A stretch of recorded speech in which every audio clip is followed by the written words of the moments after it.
asyrafil anbiya'i wal mursalin wa ala alihi washabbihi ajma'in, amma ba'd. Kemarin kan kita ganti-ganti ya. Kemarin Jawahirul Ma'ani. Sekarang kenapa saya memilih Akhlaq Ibanin?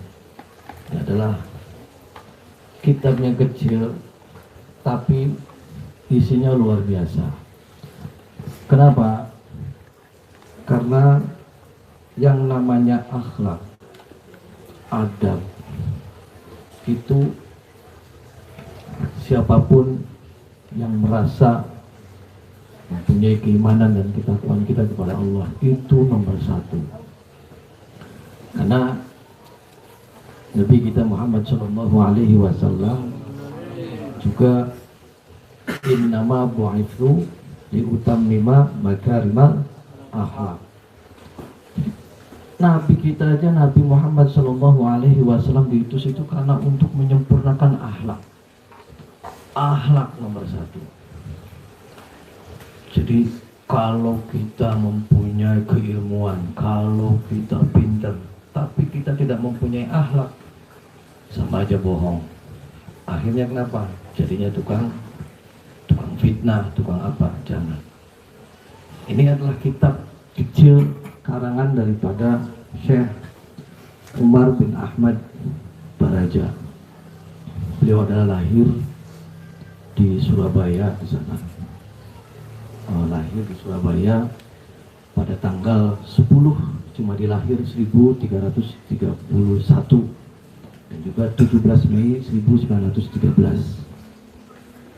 Beliau sama turunan adalah Zuriyah sampai ke kakeknya Nabi kita Muhammad SAW kelima, yaitu Kilab bin Murrah. Beliau kan luar biasa, pengarang daripada kitab Akhlaq Ibanin.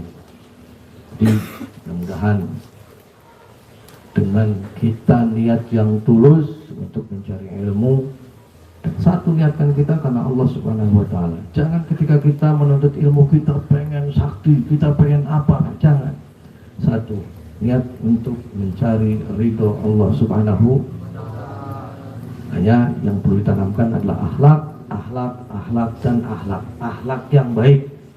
Karena akhlak adalah menuntun manusia kepada nilai-nilai kemuliaan dan kedamaian. Catat, akhlak adalah menuntun manusia kepada nilai-nilai kemuliaan dan kedamaian serta saling menghargai satu sama lain. Dan juga kehidupan muslim yang baik adalah yang dapat menyempurnakan akhlaknya sesuai apa yang dicontohkan oleh baginda Nabi kita Muhammad SAW sebagai sumber suri tauladan kehidupan. Itu pentingnya akhlak di situ. Jadi nanti akan dibahas tentang kitabnya kecil tapi isinya luar biasa. Nah. Bismillahirrahmanirrahim. Bimadza yatakhallaqu al-walad. Bimadza kelawan opo yatakhallaqu gawe akhlak sopo al-waladu anak. Bimadza kelawan opo yatakhallaqu gawe akhlak sopo al-waladu anak. Yajibu wajib alal waladi ing atase anak opo ayatakhallaqu yenta gawe akhlak sopo al-walad bil akhlaki kelawan piro-piro akhlak al-hasanati kang bagus min sihorihi awit saking cilike walad Lita'isa supaya urip sopo walad Lita'isa supaya urip sopo walad mahbuban hale den senengi fi kibarihi ing dalem masa tuane walad. Yajibu wajib alal waladi ing atase anak opo ayatakhallaqo yen ta gawe akhlak sapa walad bil akhlaki kelawan piro-piro akhlak al hasanati kang bagus min syuhurihi awit saking cirike walad. Kita isa supaya urip sapa walad mahbuban halidin senengi fi kibarihi ing dalem masa tuane walad. yardo ridho anhu saking walad sapa rabbuhu pangerane walad wa yuhibbuhu lan den senengi ing wahu ing walad sapa ahluhu ahline walad wa jami'un nasi lan sekabehane pira-pira manusa. Jadi ini adalah bimada yatahallaku al walad. Dengan apa sih kita membuat akhlak, dengan apa sih kita pendidikan akhlak mulai daripada dini itu, dari mulai apa kecil, bagaimana caranya memberikan pondasi terhadap anak-anak atau kita sebagai anak didik, anak santri untuk mempunyai akhlak-akhlak yang baik, yaitu yajibu 'alal waladi ayyatakhallaqa bil akhlaqil hasanati min sigharihi. Wajib bagi seseorang anak itu untuk kita dididik bil akhlaqi al hasanati, dengan beberapa akhlak yang baik min sigharihi, mulai dari kecil. Jadi wajib ketika kita mempunyai anak, wajib dididik untuk bagaimana kita anak-anak kita mempunyai akhlak-akhlak yang baik. Dita'isa mahbuban fi kibarihi. Kenapa? Agar supaya anak tersebut itu nanti kelak ketika sudah dewasa banyak sekali yang mencintai dan menyukai karena akhlaknya seseorang tersebut. Yardu anhu rabbuhu wa yuhibbu ahlahu wa jami'un nasi. Dan juga Allah juga akan ridho ketika seorang yang dari kecil itu sudah diajari akhlak-akhlak yang baik, wa yuhibbu ahlahu, dan juga keluarga-keluarga pasti akan senang mempunyai anak yang mempunyai akhlak yang baik, wa jami'un nas, dan tentunya semua manusia itu akan mencintai dan juga menyenangi orang-orang yang mempunyai akhlak-akhlak yang baik. Wa yajibulan wajib alaihi ing atase walad aidon halemaning. Wajib apa? Ayya beta'ida yen tangadohi sopo walad anil ahlaki saking piro-piro ahlak al qabihati kang ala. Wa yajibulan wajib alaihi ing atase walad aidon halemaning. Wajib apa? Ayya beta'ida yen tangadohi sopo walad anil ahlaki saking piro-piro ahlak al qabihati kang ala. Kaila yakuna supaya ora anak makruhan hale den sengiti. Layar do ora ridho anhu saking walad sopo robbuhu pangerane walad, wala yuhibbuhu lan ora den demeni ing walad sopo ahluhu ahliye walad, wala ahadun lan ora ana suwiji minan nasi saking piro-piro manusa. Nah, jadi kebalikan daripada ketika anak itu mempunyai akhlak yang baik, yaitu ayya beta'ida anil akhlaki al qabihati. Jadi kita harus wajib menjauhkan dari beberapa akhlak-akhlak yang kurang baik. Tadi wajib kita agar anak kita atau kita sendiri itu mempunyai akhlak, dan di sini juga wajib kita menjauhi akhlak-akhlak yang tidak baik. Kaila yakuna makruhan. Kenapa? Karena kalau kita tidak mempunyai akhlak, pasti orang-orang sekitar kita bakal memusuhi kita. La yardu anhu rabbuhu wa la yuhibbu ahlahu. Dan Allah pun tidak ridho terhadap kita yang mana kita tidak mempunyai akhlak-akhlak yang baik, wa la yuhibbu ahlahu. Dan tentunya keluarga-keluarga kita pun tidak akan mencintai kita, wala ahadun minan nasi, dan juga dari teman-teman kita dan juga dari orang-orang sekitar kita apabila kita tidak mempunyai adab, tidak mempunyai akhlak yang baik. Jadi minimal kita belajar dari akhlaknya Rasulullah Shallallahu Alaihi Wasallam. Ada suatu cerita di situ, ada cerita di situ, adabnya atau akhlaknya Rasulullah Shallallahu Alaihi Wasallam itu sangat luar biasa. Dalam riwayat diterangkan ada seorang Badui itu, orang Badui itu tidak bisa melihat, orangnya buta nih, orang Badui. Nah, orang Badui tersebut selalu menghina Rasulullah Shallallahu Alaihi Wasallam setiap harinya. Orangnya tidak bisa melihat, tapi selalu menghina, selalu nyinyir, dan selalu apa saja pada baginda Nabi kita Muhammad Sallallahu Alaihi Wasallam. Nah, tidak tanggung-tanggung nyinyirnya setiap harinya itu di pasar, bahkan di depan masjid. Sudah orangnya tidak bisa melihat dan selalu ngecaprak, selalu menjelek-jelekan Nabi. Bahwasanya Nabi adalah tukang bohong, Nabi adalah tukang sihir, Nabi adalah alirannya aliran sesat. Selalu begitu dengan lantangnya, entah di pasar atau di depan masjid. Akan tetapi setiap hari pagi dan sore, orang buta itu, orang baru tersebut selalu saja ada yang ngasih makan. Kalau pagi dikasih makan, nah tidak hanya dikasih makan kan, tapi kenapa sampai disuapin? Nabi disuapin nih. Yang nyuapinnya siapa, yang ngasih makannya siapa? Tak lain adalah baginda Nabi kita Muhammad Shallallahu Alaihi Wasallam. Karena mereka buta, ya, mereka tidak melihat. Bahkan ketika Nabi menyuapin ke mulutnya orang baru sampai ngecaprak. Kamu tahu nggak itu Muhammad? Padahal ngomongnya kepada Nabi kita. Kenapa? Muhammad itu sih nggak benar lah. Muhammad itu tukang sihir. Muhammad itu al-kadhib, tukang bohong. Semua apa yang mereka lakukan adalah sesat. Ngomongnya di depannya kanjeng Nabi kita Muhammad Shallallahu Alaihi Wasallam. Nah, Nabi kita tidak membalas, santainya beliau sambil nyuapin, sambil terus ngasih makan. Minumnya apa Pak? Minta sprit dikasih sprit. Nyeluk apa Pak? Tebruk dijejeli tebruk. Coba namun kita, ya boro-boro dikasih makan yang enak-enak dijejak ya kepret bebas Pak. Tapi nah mulianya Nabi kita Muhammad Shallallahu Alaihi Wasallam sama orang yang selalu nyinyir, orang memfitnah, orang menghina. Dengan akhlaknya beliau selalu ngasih makan, bahkan menyuapinya. Tidak hanya pagi saja, makan sore pun masih disuapin. Terus nyinyir. Nah, pada suatu hari si buta tersebut tidak ada yang ngasih makan lagi. Tidak ada yang ngasih makan. 1 hari, 2 hari, 3 hari, waduh, kelangan nih. Nyari, ini siapa ya? Orang yang selalu ngasih makan ke saya. Wah, jangan-jangan lagi sore tidak datang lagi. Sampai berminggu-minggu. Nah, setelah itu ada lagi yang ngasih makan. Siapa ya? Abu Bakar, sahabat Abu Bakar ngasih. Cuman kan berbeda cara ngasih makannya. Nah, ketika ngasih makan kok beda nih.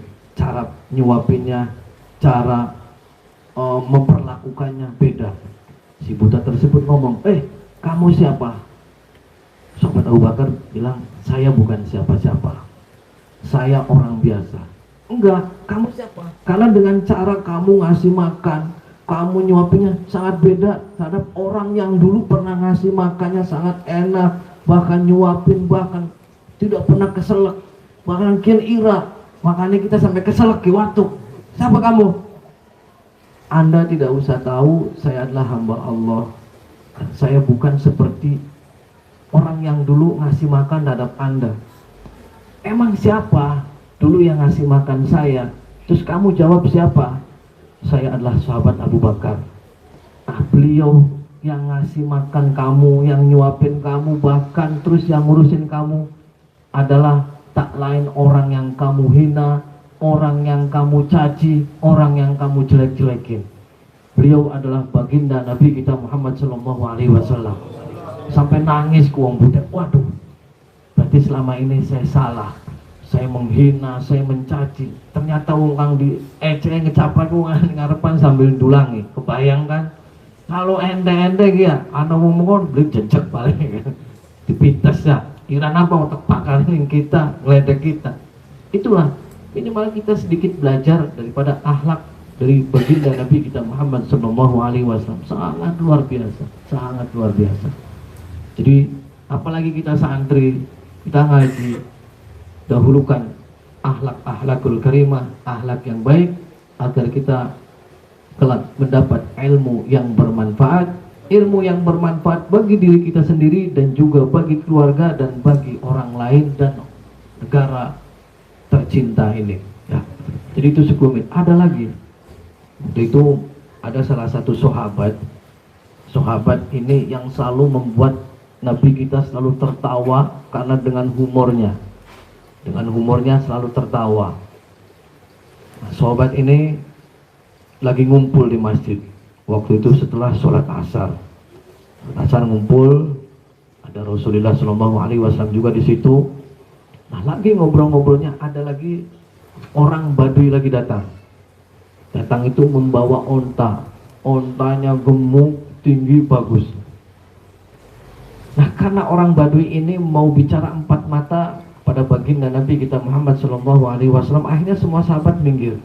Ayo kita di luar saja, karena ini orang Baduy adalah mau penting, resmi. Jadi kita semua sahabat pindah, semua ditinggalkan Rasul sama orang Baduy tersebut. Nah, ketika sudah pada di luar, sahabat-sahabat kan biasa guyonan, biasa bercanda, ngumpul nih. Wah, ini ontanya bagus nih, gemuk lagi. Gimana kalau kita sembelih? Tentu sahabat itu. Ada lagi, jangan, masa disembelih? Udah tenang aja, baginda kita kan orangnya baik. Pasti digantilah. Ketika onta harus disembelih, pasti akan diganti sama Nabi kita. Nabi kita orangnya baik, terus ramah, nggak mungkin kita dimarahin. Terus tenang baik, sikat. Nah, akhirnya gimana? Akhirnya sepertujuan, karena ya biasa humor, disembelihlah onta tersebut. Tugel. Wah, disembelih, dicacat. Itu bedakan gitu. Begitu selesai, orang Baduy ngobrol sama Nabi kita Muhammad SAW, keluar kan. Waduh, ontanya kita ndek. Ontanya sudah nggak ada. Kenapa? Matiku, lagi ditetel-tetel dagingnya. Ngamukan, ya Rasul, ini gimana? Kerjaannya batur-batur ente, sahabat-sahabatnya ente, ini gimana? Onta kita beli salah, disembelih, dicacak-cacak, waduh, sudah bener gitu. Akhirnya dicari siapa ini pelaku, dalangnya siapa? Akhirnya Rasul tahu, wah ini adalah salah satu sahabat, saya namanya lupa lagi nih. Ayo dicari sama Rasul, dicari. Waduh, kan bener maning bocah gitu. Cari, ngumpet. Salah satu sahabat kang inisiatif, kang nyembelih gitu, ngumpet di rumah lagi umpetan, ditutupin godong kurma, tutupin. Nah, tutup. Apa Rasul? Nah, waduh, sambil ngelus-ngelus dada, aduh, Iran apa? Kamu kenapa? Onta beli salah, onta wong disembelih. Alah, gawe penyakit, baik. Diam aja.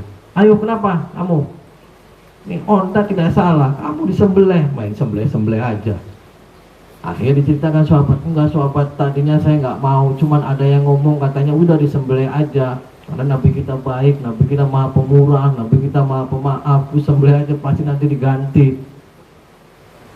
Apa jawab Rasul? Ya, beri senyum-senyum baik. Akhirnya jawab, ya udah, kamu nanti masuk surga. Walaupun masuk surga sambil ketawa-ketawa. Itulah akhlak daripada baginda. Coba kalau enten-enten ya, ada tamu terus nggak kuda disembelih, wah pasti dicincang orang yang nyembelihnya. Ya, benar beli. Nah, itu kan kita harus belajar sedikit demi sedikit tentang akhlak. Bagaimana akhlak baiknya baginda Nabi kita Muhammad Sallallahu Alaihi Wasallam. Dan juga kita tidak boleh meremehkan keilmuan orang lain. Kita tidak boleh menganggap ilmu orang lain itu remeh, jangan. Semua keilmuan baik, semua siapapun yang menegakkan amar ma'ruf nahi mungkar semuanya baik. Tidak ada kiai yang tidak baik, semuanya baik semua, baik semua. Jadi jangan ketika wah di pesantren sana mah diajarinnya bagus nih, bisa terbang apa, jangan. Wah di sana mah gini, jangan. Wah kiai ini mah lebih baik, ini jelek, jangan. Semua jangan dibeda-bedakan. Siapapun itu yang ketika menegakkan amar ma'ruf nahi mungkar dan kita selalu menjunjung tinggi agama kita, yaitu agama Islam. Semua kita didoakan saja agar semuanya diberikan panjang umur, diberikan kesehatan, seperti itu. Dan kita doakan. Nah, kalau ada orang yang mau fitnah kita, jangan kita balas. Kita doakan mudah-mudahan diberikan panjang umur, diberikan kesehatan, itu lebih baik. Kenapa? Kalau kita dalam hati kita sedikit saja ada dendam, sedikit saja kita dendam kepada seseorang, maka kita sampai kapanpun tidak akan bisa merasakan manisnya beribadah kepada Allah Subhanahu wa Ta'ala. Plong, jangan. Kita akhlak paling utama. Mumpung kita masih ngaji, perbaiki akhlak kita. Semakin akhlak kita baik, insya Allah ilmu kita akan terus bertambah dan akan kasih terus ditambah sama Allah Subhanahu wa Ta'ala. Al waladu utawi anak al adibu kang duweni adab.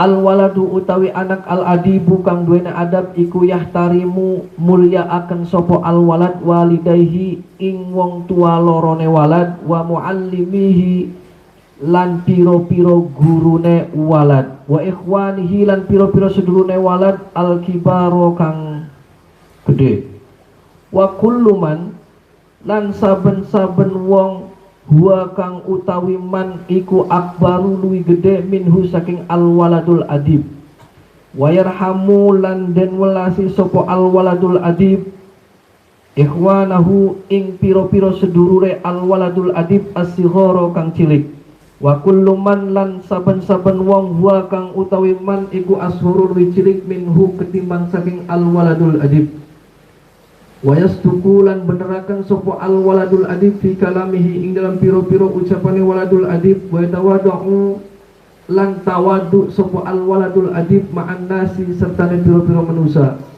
wa yasbiru lan sabar sapa al waladul adib alal adza ing atase piro-piro pilara wala yuqati'u lan ora ngadohi sapa waladul adib al aulada ing piro-piro bocah wala yatakhasamu lan ora tukaran sopo waladul adib ma'ahum sertane walad wala yarfa'u lan ora mbanteraken sopo waladul adib sautahu ing piro-piro suarae waladul adib idza takallama sekalane ngomong sopo waladul adib au dohika atawa gemuyu. Jadi al waladul adib apa sih? Bagaimana sih orang yang mempunyai adab, orang yang mempunyai akhlak, yaitu al-waladul adib yahtarimu walidayhi wa muallimihi. Orang yang mempunyai adab, orang yang mempunyai akhlak itu hidupnya bakal mulia dan juga bakal dienakan, bakal dimuliakan tentunya sama kedua orang tua kita dan tentunya sama guru-guru kita. Wa ikhwanuhu al-kabir dan juga tentunya para saudara-saudara kita yang gede atau kakak-kakak kita, paman-paman kita, tentunya semuanya akan senang. Wa kullu man huwa akbaru minhu dan juga setiap orang yang umurnya lebih tua. Ketika kita memperlakukan orang-orang yang lebih tua daripada kita, yaitu memperlakukan dengan akhlak-akhlak yang baik, tentunya orang-orang yang umurnya lebih dari tua daripada kita tentunya akan senang. Wa yarhamu ikhwanu as-sighar dan juga tentunya saudara-saudara kita yang kecil, adik-adik kita, tetangga-tetangga juga tentunya senang terhadap kita apabila kita mempunyai akhlak dan juga adab yang baik. Wa kullu man huwa asharu minhu dan juga ketika di luar rumah orang-orang yang umurnya lebih dari lebih rendah daripada kita dari kita atau lebih kecil daripada kita itu akan senang terhadap kita. Wa yasdaqu fi kalamihi wa yatawaddu ma'an nas. Dan juga orang yang mempunyai akhlak itu ucapannya pasti benar. Kenapa? Karena yang didahulukan adab dan juga akhlak. Wa yatawaddu ma'an nas. Dan sesama manusia pasti akan tawadu. Merasa bahwasanya diri kita adalah hina dan merasa diri kita tidak ada apa-apa. Ya, itu akan selalu tawadu dengan siapapun. Wa yasbihu 'alal adab. Dan juga tentunya sabar terhadap apa-apa yang telah menimpa kita, musibah yang ada pada kita, pasti akan sabar. Itu adalah tanda-tanda orang yang mempunyai adab dan orang yang mempunyai akhlak. Wala yuqati'u auladahu. Dan juga anak-anak kecil pasti akan mencintai kita, mereka tidak akan mungkin menjauh kita. Karena senang sih. Ya, sekarang orang kita dewasa nih, sama anak kecil, kita berakhlak yang baik, kita enak. Nah, anak-anak kecil pasti akan lengket terhadap kita karena nyenengi. Orang yang mempunyai akhlak, orang yang punya adab itu nyenengi. Beda yang tidak, nyengitik, ya, sengit, ngomong petakalan baik. Ngomong ada guru pasti ngelihatnya sengit, benci. Kenapa? Karena tidak mempunyai akhlak. Pasti dilihatnya nggak enak. Waduh, enak teman kan pecicilan baik. Tapi kalau akhlaknya baik, wah enak dipandang. Nah, wala yatadaqamu ma'ahum. Dan juga pasti kalau ada masalah itu mereka tidak akan mendahului, mereka akan diam dan terdiam, tidak akan memulai untuk kita berkelahi atau tukaran, tidak. Wala yarfa'u sautahu, dan juga ngomongnya tidak akan bentak-bentak, oh apa irah, enggak. Ngomongnya kalem. Itu adalah ciri-ciri orang yang mempunyai adab dan juga orang yang mempunyai akhlak. Idza takallam au dohika, ketika kita berbicara, ketika kita tertawa, wah, tertawanya biasa. Ya sekali-kali kita tertawa kayak budak hijau, apa, tapi kan jangan. Jadi cukup senyum bae, senyumnya ditutupi ini sumpel bae balik lakban. Nah, lakban sumpel. Jangan. Itulah pentingnya bagaimana kita seorang apalagi yang lagi menuntut ilmu, dinomorsatukan adalah akhlak, dinomorsatukan adalah adab, karena akhlak adalah menuntun manusia kepada nilai-nilai kemuliaan dan juga kedamaian, serta saling menghargai satu sama lain. Dan juga kehidupan muslim yang baik adalah yang dapat menyempurnakan akhlaknya sesuai apa yang dicontohkan baginda Nabi kita Muhammad SAW sebagai sumber suri tauladan kehidupan kita sehari-hari. Jadi itu akhlak, adab. Akhlak. Nah, kunci kesuksesan kita ketika kita mencari ilmu, menimba ilmu, kita terus mencari ridho dari Allah Subhanahu wa Ta'ala. Ya, mudah-mudahan kita mendapatkan ilmu yang bermanfaat dan juga kita mendapatkan jodoh yang soleha, dan juga nanti kelak ketika kita mempunyai anak kita adalah anak yang soleh dan soleha. Ya, semuanya masih puasa masih. Terus lanjutkan, semangat. Yang namanya mondok harus dari nurani kita sendiri. Jangan ada paksaan, jangan ada apa. Ya, kita seenaknya saja. Kenapa? Karena kita satu mengharap ridho Allah Subhanahu wa Ta'ala. Kalau sudah ridho, apapun yang kita minta kepada Allah, insya Allah bakal dikabul sama Allah Subhanahu wa Ta'ala. Wallahu a'lam bimuradi. Assalamualaikum warahmatullahi wabarakatuh.